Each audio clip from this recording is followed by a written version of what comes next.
Hi everyone, ఇవాళైతే నేను thread bangles business ఎవరైతే start చేయాలి అని అనుకుంటున్నారో వాళ్ళు ఏ సిచ్యువేషన్స్ ఫేస్ చేస్తారు అన్నది కూడా ఒక వీడియో అయితే చేసి పెట్టాను. అలాగే చాలా మందికి చాలా అపోహలు ఉంటాయన్నమాట. ఇవి తొందరగా పోతాయి, కాస్ట్ ఎక్కువ. వాళ్ళు కూడా ఒక్కసారి అయితే చూడండి. ఇవి ఎందుకు కాస్ట్ ఎక్కువ అంటే హ్యాండ్మేడ్ ప్రోడక్ట్ ఇదనే కాదు, ఏదైనా కూడా కాస్ట్ ఎక్కువే ఉంటుంది. దాంట్లో ఉన్న క్వాలిటీ అలాగే ఉంటుంది, కాస్ట్ కూడా ఉంటుంది అనమాట. కొంచెం బ్రాండెడ్ బట్టలు బాగా కాస్ట్ ఎక్కువ. ఎందుకు అలాగా మనకి సెకండ్ క్వాలిటీలో దొరుకుతాయి కదా.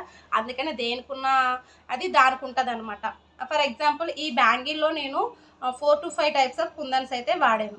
నాకు 10 గ్రామ్స్ కుందన్స్ సపరేట్గా తీసుకుంటే 30 రూపీస్ పడతాయి. అందరూ థ్రెడ్ బ్యాంగిల్స్ చేసేవాళ్ళు బల్క్లో తీసుకోవాలని రూల్ ఉండదు కదా. నాకు హోల్సేల్లోనే 10 గ్రామ్స్ అయితే 30 రూపీస్ పడింది. ఒక్క బ్యాంగిల్కి 9 గ్రామ్స్ అయితే ఖచ్చితంగా పడుతుంది అనమాట. ఇలాంటి డౌట్స్ అన్ని క్లారిఫై చేస్తూ లాంగ్ వీడియో చేస్తాను, ఒకసారి చూడండి. Thank you.